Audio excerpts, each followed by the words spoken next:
Ipanalo natin ang konstitusyon. Ipanalo natin ang taong bayan. Ipanalo natin to!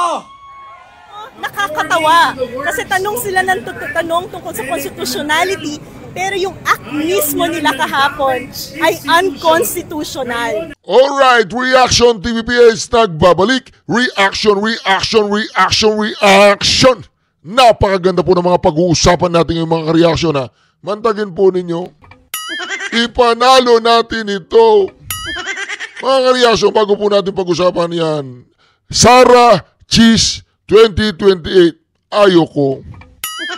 Sara Cheese 2028. I don't like. Meron po kasing kumakalat na mga post na parang gustong pagtambalin si Sara Duterte at Cheese Escudero sa 2028. Yan po ay big no. Hindi dahil magaling mag-dribble si Cheese Escudero. Hindi dahil galit siya kay Romualdez. Hindi dahil kaibigan siya ni Lisa Ontiveros. Sara Cheese 2028, I don't like. Sara Marcoleta. Yun, payag ako doon. Di po ba mga kareaksyon? O kaya, Sara Richard Gomez. Payag ako doon. Pero Sara Cheese, no, mga kareaksyon. Ito po, reaksyon na po natin dito mga kareaksyon ha. Ito po ang tinatawag nilang lantarang kaipokrituan. Or hypocrisy. Yan, English po yun. Ulitin po natin ha, pakinggan po natin, panoorin po natin ang iyak. Noong una mga kareaksyon, itong mga dilawang pinklawang umalingasaw, sila po ay nagbubuji, sila po ay nagdiriwang, sila po ay nagsasaya. Dahil sa wakas, ang article of impeachment ay naiakyat na sa mataas na kapulungan ng Kongreso. Ngunit ngayon mga kareaksyon, dinribol at tapos ipinasa ulit sa Kongreso. Sabi ng Kongreso, hindi nila tatanggapin. Edi out of the playing court kayo. Hindi raw nila tatanggapin ang bola dahil nasa Senado na. Uutusan ba ninyo ang korte? Pag sinabi ng korte, ipaliwanag ninyo ang tinatawag na 1-year ban. One at a time lang. Wag threesome sa may tricom pala. One at a time lang. Anyway mga kareaksyon, pakinggan po natin ang mga dilawang pinklawang umaalingasaw. Ipanalo natin ang konstitusyon. Ipanalo natin ang taong bayan. Ipanalo natin to!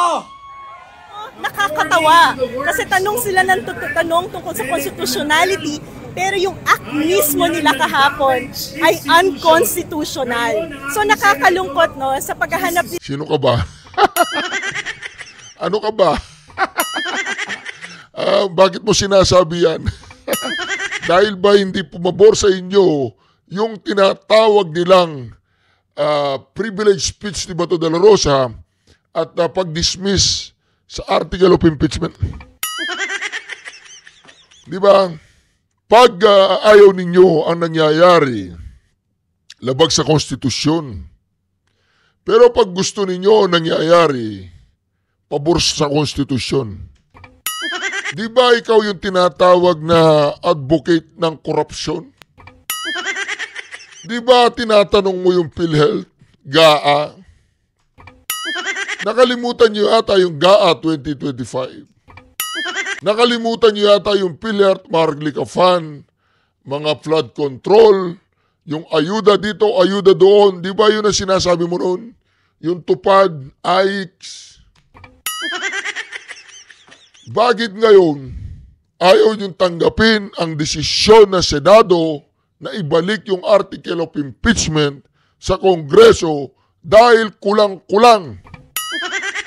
Ang tanong, kulang-kulang ba ang mga nagpadala ng article of impeachment sa Senado? Kulang-kulang ba sila? Yan po ang malaking katanungan ng ating sambayanan na bakit ang mga dilawang bulok at mga pinklaw, hindi pa, dilawang bulok at mga pinklawang umaalingasaw ay nagngangangaw-ngaw na naman. Si Sara Duterte daw po ang problema ng ating bayan. Si Sara Duterte daw ang problema ng ating lipunan. Ang mga Duterte daw ang problema. Ito. O yan, di ba? Papakita ko sa inyo ang problema. O yan, nakikita po niyo doon. Romualdez Martin, 177,466 na boto. Ganyan kadami ang boto ng taong kumokontrol di umano, sabi ni VP Sara, sa pera ng gobyerno. Ganyan karaming boto ang hindi nyo pinapansin na di umano'y namimigay ng 1 bilyong ayuda isang araw lang. At tinahanap ninyo yung 140 or 125 milyong ayuda, sabihin na natin 600 million, na confidential fund na kasama sa DepEd at sa Office of the Vice President. Confidential nga eh. At itong mga ipokrito na to, mga ka-reaction, ang gagaling nila. Pakinggan natin, ulitin natin. Ipanalo natin ang konstitusyon. Ipanalo natin ang taong bayan. Ipanalo natin to! Nakakatawa. Kasi tanong sila ng tanong tungkol sa constitutionality, pero yung act mismo nila kahapon ay unconstitutional. So nakakalungkot, no, sa paghahanap nila ng kung anong-anong pamamaraan at dahilan para takasan yung kanilang trabaho. Napakasimple naman ng mandato nila sa konstitusyon. At yon ay mag-conduct ng trial at ipresenta sa taong bayan, hayaan ang House of Representatives na ipresenta sa taong bayan ang mga ebidensya na gusto nilang ihain laban kay VP Sara. Ano ho ba ang pwedeng sagutin ni Sara Duterte kung yung impeachment complaint and articles of impeachment ay ibabalik sa Kongreso? Si Madam Saba po yan. Maling-mali po yun. Tell me, to what complaint will Sara Duterte respond to?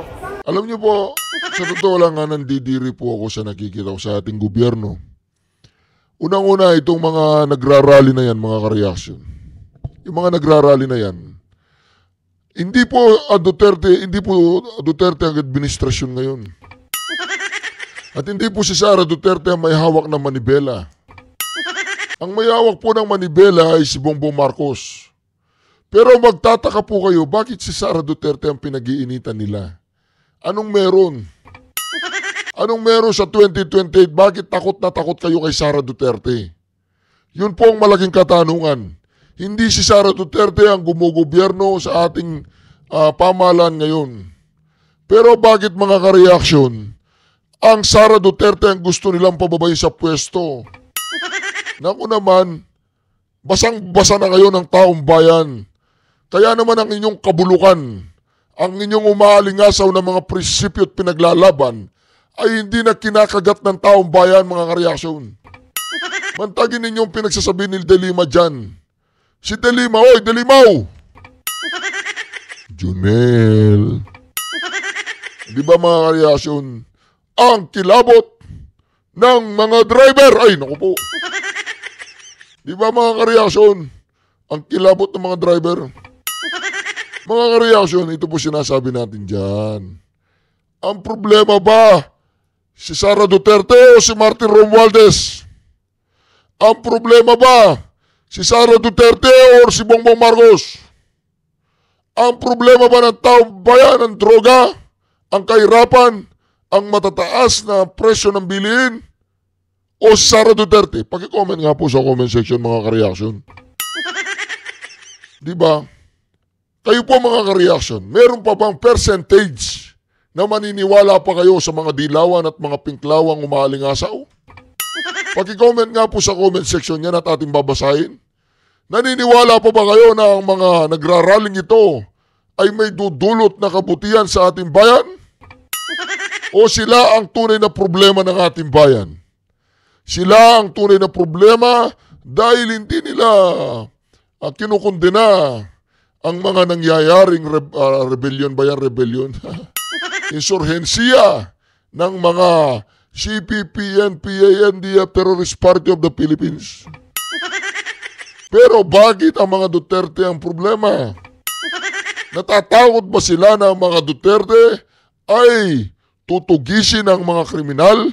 Tutugisin ang mga salot ng bayan, mga pusher, drug user, mga komunistang, teroristang Party of the Philippines? Yan ba ang kinatatakunan nila sa mga Duterte? At sinasabi nilang korap ang mga Duterte. Korap? Kung korap ang mga Duterte, tignan ninyo ang Davao.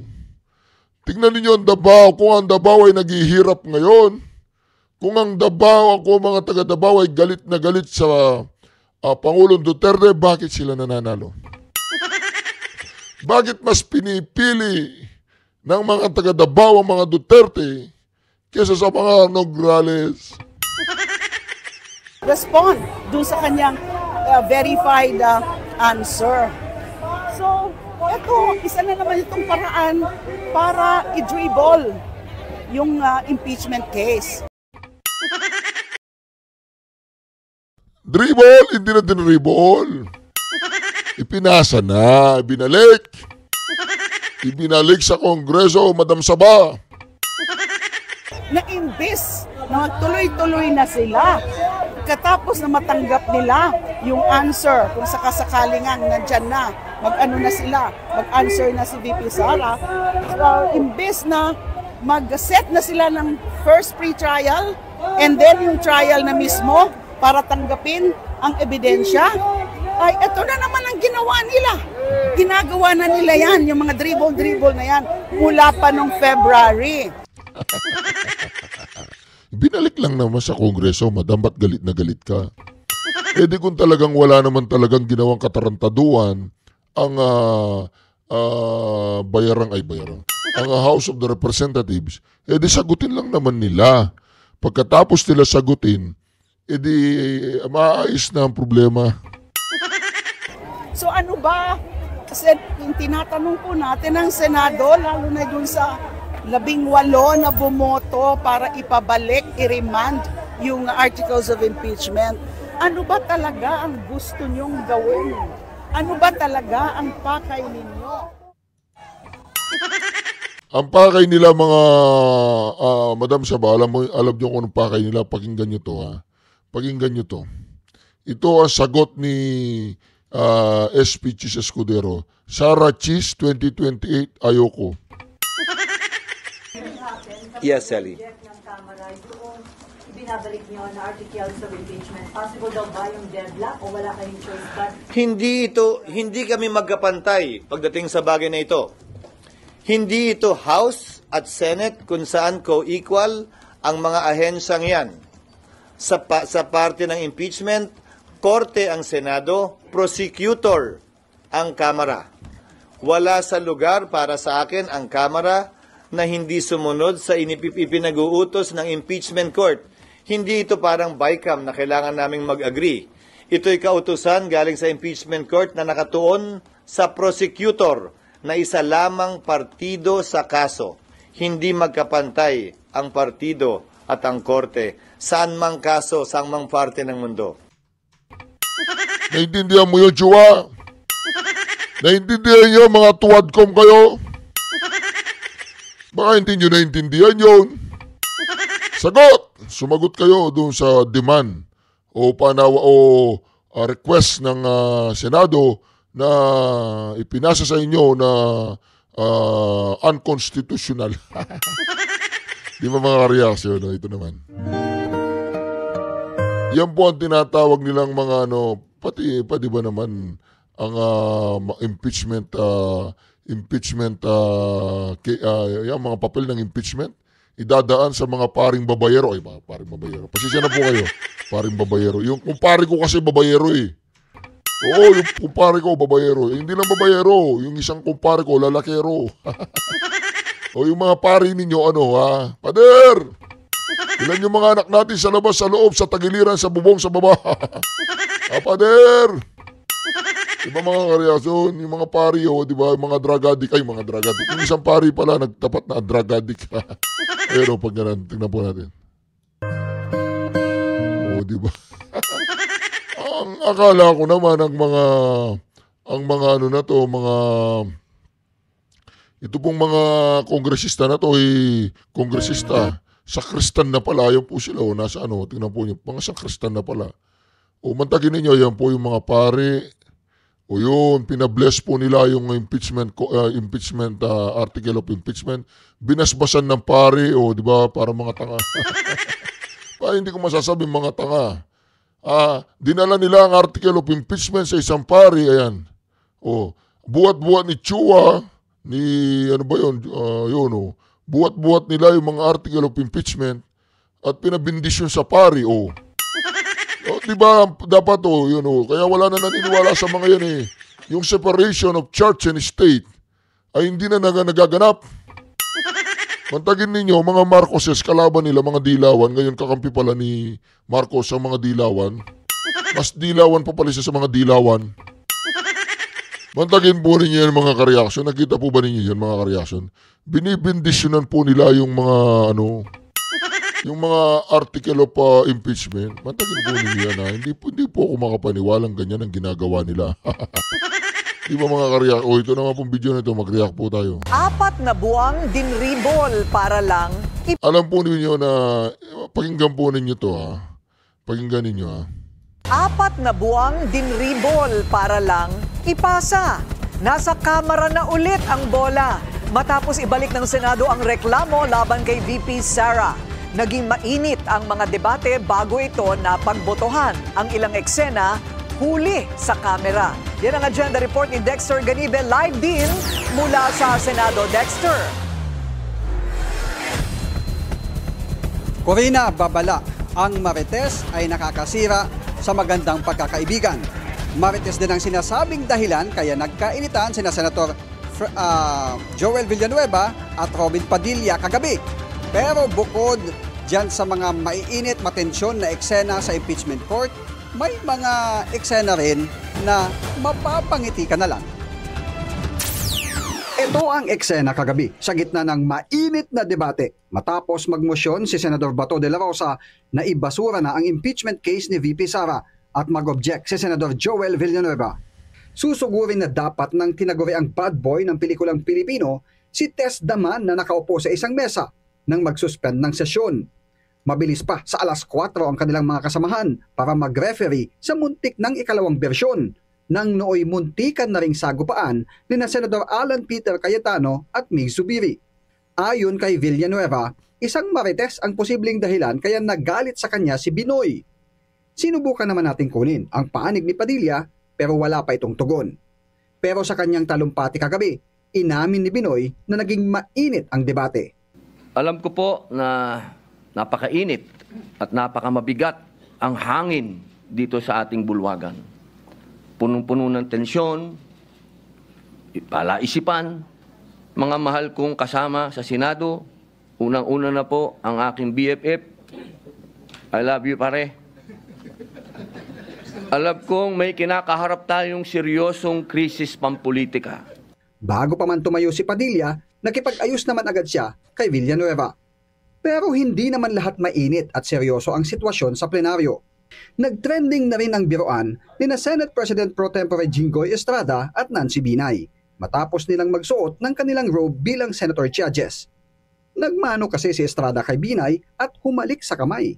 At game naman si Binay dahil gets na niya ang ginawa na Estrada. I think impeachment ata ni Chief Justice Corona yan. Tapos ang nakasulat ay parang pag ako daw ay nagsuot ng robe, pupunasan ako or mapagkakamalan ako ng sereno. Sa kabila ng iba't ibang eksena, ang pinaka nag-trending ay ang resulta ng botohan. With 18 affirmative votes, 5 negative votes, 0 abstention, the motion of Senator Cayetano is carried. 18 ang nagkaisa para i-dribble back sa Kamara ang articles of impeachment. 5 ang kumontra. Kung na maituturing ng DEDS o DEDO na ang pagsasagawa ng impeachment trial ngayong 19th Congress. Galing na mismo kay Senate President Chis Escudero ang mga pahayag na sinasabi niyang the 19th Congress cannot bind the 20th Congress. Ibig sabihin, anuman ang desisyon ng 19th Congress ay hindi niya pwedeng ipagsaksakan sa 20th Congress na ito ay sundin. Kaya pagpatak ng June 30 ay ibang usapan na yon dahil mababago na rin ang komposisyon ng 20th Congress, yung mga mambabata sa Senado at sa Kamara ay mabago na rin. Baka nga, pati yung liderato ay mabago rin. Corina. So Dexter, para lang malinaw, binasa namin ni Willard yung resolusyon at tila wala namang binabanggit na dahilan kung bakit nila eksakto ibinabalik sa mababang kapulungan itong impeachment. Dahil mayroon na rin mga ekspertong legal na nagpaliwanag sa atin na hindi naman nila kailangang tapusin ang paglilitis sa kasalukuyang Kongreso, kundi simulan na. At kung saan nila iwan, doon naman pupulutin at itutuloy ng susunod na Kongreso. So yung sinabi ni Senate President Chis Escudero, parang medyo hindi sumuswak doon sa nakasulat din sa hindi nakasulat sa kanilang resolusyon. Sa inyo bang press o media dyan sa Senado, malinaw ba sa inyo ang basehan kung bakit nila ibinabalik sa mababang kapulungan? Ang taging sinasabi, Corina, yung naging motion nga kagabi dahil kini-question yung constitutionality. Dahil constitutional infirmed daw itong articles of impeachment dahil sinasabing may paglabag doon sa 1-year ban. Yun lang yung sinasabi at kailangan nila ng sertifikasyon mula sa Kongreso na ito ay hindi lumalabag sa konstitusyon. Corina. So ano na ang game plan daw ngayon ng Senado? Tatanggapin na lang nila yung galit ng ibang tao. Ganun na nga siguro, Corina, dahil ang bola ngayon ay na-dribble back na doon sa Kamara. Ngayon, wait and see sila kung anong mangyayari, pero sa Friday ay mag-a-adjourn si Nidiena. Ibig sabihin, tapos na yung regular session para sa 19th Congress. Corina. So ano-ano pa ang mga tinalakay, Dexter, ng mga senador ngayong last day ng kanilang session? Tama ko rin na pang huling session ngayon ng 19th Congress bago mag-adjourn si Nidia sa Friday at isinalang kanina yung mga mahalagang panukalang batas na umabot na sa third and final reading at umabot na rin sa Bicameral Conference Committee para ito ay maratipikahan at maipasa na sa Pangulo. At maya-maya lamang din ay isasagawa na rin itong espesyal na sesyon para doon sa 6 na mga senador na gagraduate na. Corina. Maraming salamat, Dexter Ganibe. Nagulat ang live mula sa Senado. O, di po ba mga kareaksyon, napakalupit nun. Ang dami po mga kaganapan. Muntik nang magsuntukan. Naging nasareno si Binay. At 18 ang bumotong yes, ibalik sa Kongreso. At 5 lang po ang sinabing wag ibalik po. Wala na natin, di ba? Yun ang pulso ng taong bayan. Ito po mga kareaksyon, sasabihin ko po sa inyo. Pinasok na po ni VP Sara Duterte ang Tacloban. Alam po ba ninyo kung anong ginawa ni VP Sara sa Tacloban? Ito. Dahil po nahihirapan po ang mga taga-Tacloban, ang ginawa ni VP Sara, nagpadala po siya ng libreng bus. Ayan sa Tacloban talaga nila, sa Tacloban. Doon sa lugar ni Martin Romualdez. Ayan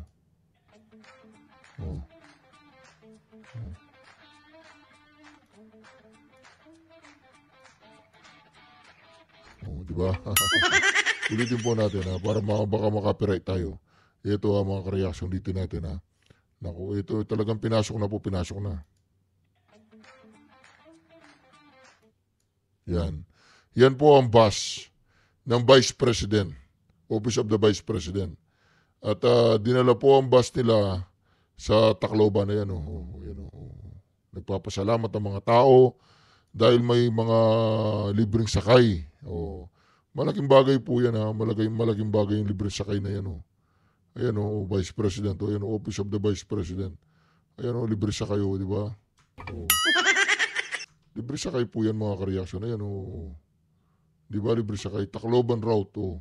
Tacloban bus terminal. Ayan, Tagpuro Elementary School, oh. Di ba, yan, oh. Tacloban New Bus Terminal, oh. OBP Eastern Visayas Satellite Office, Eastern Visayas Medical Center. Ayan, oh, mga kareaksyon.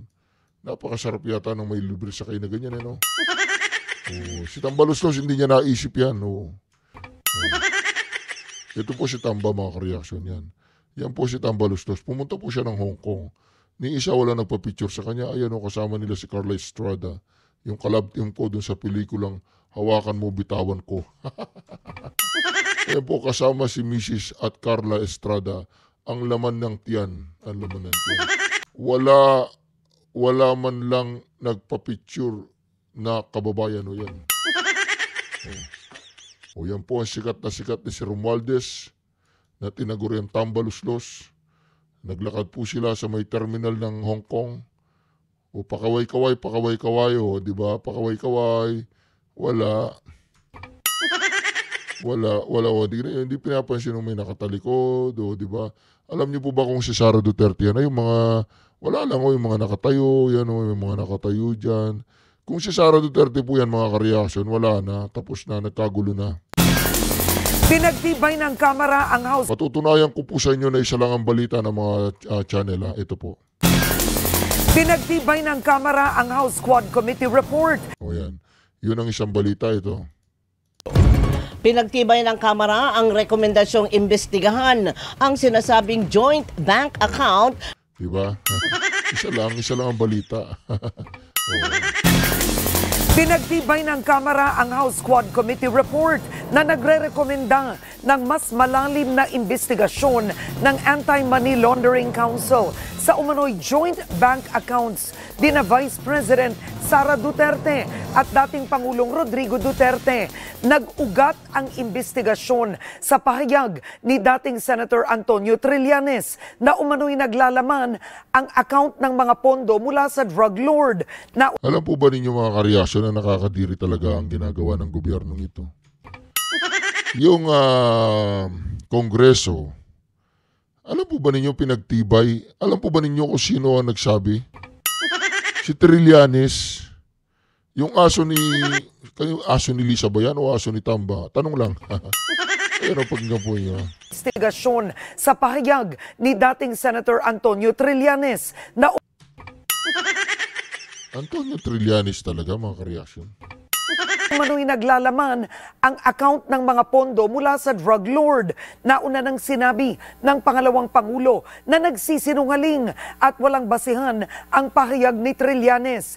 Inirekomenda rin ng Quadcom ang investigasyon sa aligasyong nag-uugnay kay Senator Bongo sa mga Philippine Offshore Gaming Corp Operators o POGO. Ito'y kasunod ng testimonya ni Police Colonel Jovi Espinido na si Go ang nagbibigay umano ng cash reward sa mga opisyal ng PNP na matagumpay na nagpapatupad sa war on drugs ng nakaraang administrasyon. Dati nang itinanggi ni Go ang aligasyong ito at sinabing pawang hearsay at walang basihan ang testimonya ni Espinido. Matakin po ninyo mga kareaksyon nyo. Hindi sila nandidiri na ang mga taong pinaniniwalaan ngayon ng gobyernong ito, yun ang mga taong, alam po ba ninyo na yun yung mga tao na tumawag kay Bongbong Marcos doon na anak ng diktador, magnanakaw, mandarambong. Yan, mga tauhan niya ngayon. Pinagtibay ng Kamara ang rekomendasyong imbestigahan ang sinasabing joint bank account ng mag-amang sina Vice President Sara Duterte at dating Pangulong Rodrigo Duterte. Sa report ng Quad Committee, inirekomenda sa Anti-Money Laundering Council na imbestigahan ang joint account ng mag-amang Duterte na pinaniniwala ang nakatanggap ng pera mula sa kalakalan ng illegal na droga. Nag-ugat ang investigasyon sa pahayag ni dating Senador Antonio Trillanes Trillanes na naglalaman ang bank account ng pondo mula sa mga drug lord. Nauna nang hinamon ni Trillanes si dating Pangulong Duterte na lumagda sa bank waiver para patunayan ang akusasyong inilipat ng drug lord na si Sammy Uy ang mahigit 2 bilyong piso sa bank account ng pamilya Duterte noong 2007 hanggang 2015. Inirekomenda ring imbestigahan ang sinasabing koneksyon ni Senador Bongo sa illegal na pogo. Kasunod dito ng testimonya ni Police Colonel Jovi Espenido hinggil sa quota at reward system sa pagpapatupad ng war on drugs. Ayon kay Espenido, pinadadaan sa senador ang perang ginagamit sa reward system na sinasabing pinopondohan ng mga pogo. Nauna nang inirekomenda ng Quad Committee na kasuhan ng crimes against humanity si dating Pangulong Duterte at Senador Ronald Bato de la Rosa, gayon din ang mga dating PNP chief na sina Oscar Albayalde at Debold Sinas dahil sa sinasabing patayan sa war on drugs. Nako. Ay, kumuha po sila ng ebidensya at kumuha sila ng impormasyon galing kay Trillanes. Mga ka-reaction, maraming salamat muli sa pagsama niyo sa ating napaganda reaction video na ito. Huwag niyo po kalimutan mag-subscribe, like at i-share ang bawat video natin. Huwag po ninyong kalimutang sumuporta sa ating bagong channel, RTBPH Express Update! Date! God bless you all. Shukran. Duterte!